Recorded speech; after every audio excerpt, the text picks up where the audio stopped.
नमस्कार। रिपोर्ट राजस्थान में आप सभी का स्वागत है। आपके साथ मैं हूं कुलदीप। बुलेटिन की शुरुआत करेंगे बड़ी खबरों के साथ। भरतपुर के रुदावल क्षेत्र में रोजाना लगने वाला जाम एक गंभीर समस्या बन गया है, जिससे राहगीरों को काफी परेशानी का सामना करना पड़ रहा है।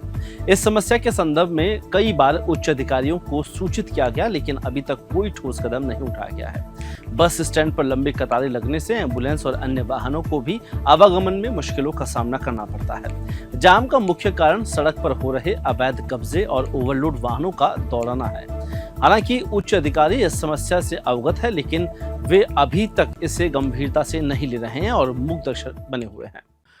डूंगरपुर में एक बार फिर से उपचुनाव को लेकर वार्ड नंबर 9 पीठ और सीमलवाड़ा पंचायत समिति सदस्य वार्ड नंबर 16 पीठ में उपचुनाव 21 अगस्त को गुरुवार को होंगे। मतदान की तैयारियों का जायजा लेने के लिए शाम को जिला कलेक्टर अंकित कुमार सिंह और जिला पुलिस अधीक्षक मनीष कुमार ने निरीक्षण किया। निरीक्षण के दौरान उन्होंने सीमलवाड़ा रिटर्निंग अधिकारी विवेक कुमार गुर्जर से सभी मतदान केंद्रों की व्यवस्थाओं की जानकारी ली। विशेष रूप से जिला परिषद वार्ड नंबर 9 के अति संवेदनशील और संवेदनशील बूथों जैसे पीठ और बुमामरी बूथ का निरीक्षण किया गया, जहां पर कलेक्टर ने कहा कि निष्पक्ष और शांतिपूर्ण चुनाव कराने के लिए जिला प्रशासन द्वारा व्यापक तैयारियां की जा रही है। उधर दिल्ली मुंबई एक्सप्रेस वे पर रेणी थाना क्षेत्र के डीरा में चैनल नंबर 140 के पास कंटेनर और ट्रेलर बस के बीच भीषण भिड़ंत हो गई। इस दुर्घटना में ट्रेलर बस के चालक की मौत हो गई, जबकि बस में सवार करीब 2 दर्जन लोग घायल हो गए हैं। घायलों को पिनान चिकित्सालय में भर्ती कराया गया, जहां उनका उपचार जारी है। ट्रेवल बस और कंटेनर दोनों दिल्ली की ओर से आ रहे थे। सूचना मिलने पर रेणी थाना पुलिस मौके पर पहुंची। दोनों वाहनों को सड़कों से हटाकर मार्ग को सामान्य करने के प्रयास किए गए। प्रतापगढ़ के बसाड़ स्थित कृषि विज्ञान केंद्र में कृषि सखियों के लिए आयोजित 5 दिवसीय प्रशिक्षण कार्यक्रम का दूसरा दिन सफलतापूर्वक संपन्न हुआ। विशेषज्ञों ने आज प्राकृतिक खेती के विषय में विस्तार से जानकारी दी। कृषि विभाग के संयुक्त निदेशक गोपाल नाथ योगी ने बताया कि यह प्रशिक्षण राष्ट्रीय प्राकृतिक खेती मिशन के अंतर्गत आयोजित किया जा रहा है। योजना प्रभारी अरविंद मीणा और अन्य कृषि विशेषज्ञों ने किसानों को प्राकृतिक खेती के तरीकों, जैविक खाद से बनने की विधि और कम खर्च में अधिक आय को लेकर उपाय और मार्गदर्शन दिए। इस प्रशिक्षण का उद्देश्य किसानों को स्थायी और पर्यावरण के अनुकूल खेती के लिए जागरूक करना है और इसके लिए आय में वृद्धि हो सके। पाली के औद्योगिक नगर थाना क्षेत्र में राजेंद्र नगर राधा कृष्ण मंदिर के पास आज एक सुबह तेज हादसा हुआ, जहां पर तेज रफ्तार पिकअप ने मोड़ पर बाइक को टक्कर मार दी। इस हादसे में बाइक सवार 9 साल की हर्षिता की मौत हो गई थी, जहां पर हादसे में 62 वर्षीय बाबूलाल जांगीड़ भी गंभीर रूप से घायल हो गया, जबकि 6 साल की वैष्णवी को भी चोटें आई है। दोनों घायलों को इलाज के लिए बागड़ अस्पताल पहुंचाया गया है, जहां पर हादसे की जानकारी मिलते ही अस्पताल के बाहर लोगों की भारी भीड़ जमा हो गई। हर्षिता के पिता हिमराज चारण का रो रो कर बुरा हाल है।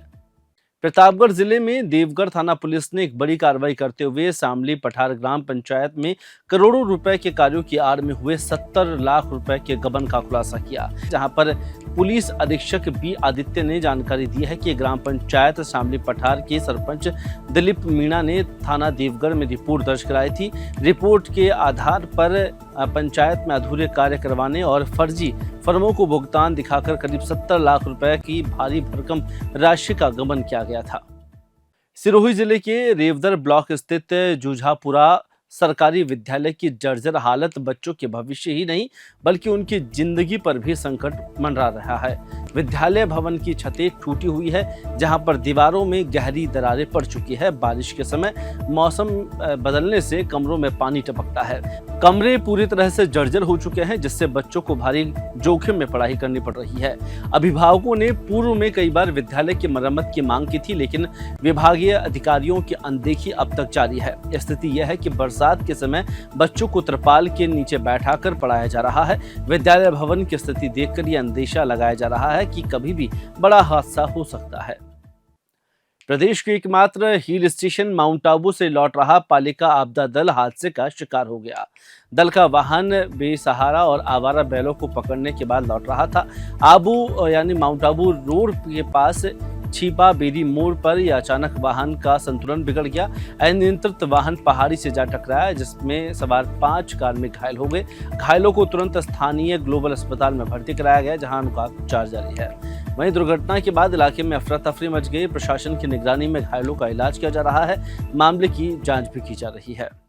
स्मार्ट मीटर के विरोध में उमड़ रहा जनसैलाब अब झुंझुनू और आसपास के क्षेत्रों में ये ज्यादा बढ़ता जा रहा है। अब इस आंदोलन के तहत उदयपुर वाटी का बाजार बंद कर दिया गया, जिसकी अगुवाई विधायक भगवान राम सैनी के नेतृत्व में कांग्रेस ने की, जहां पर विरोध का अगला चरण स्मार्ट मीटर हटाओ संघर्ष समिति के आह्वान पर हुआ, जिसमें विधायक सैनी, स्थानीय ग्रामीण जनप्रतिनिधि, व्यापारी और कई उपभोक्ता इसमें शामिल थे।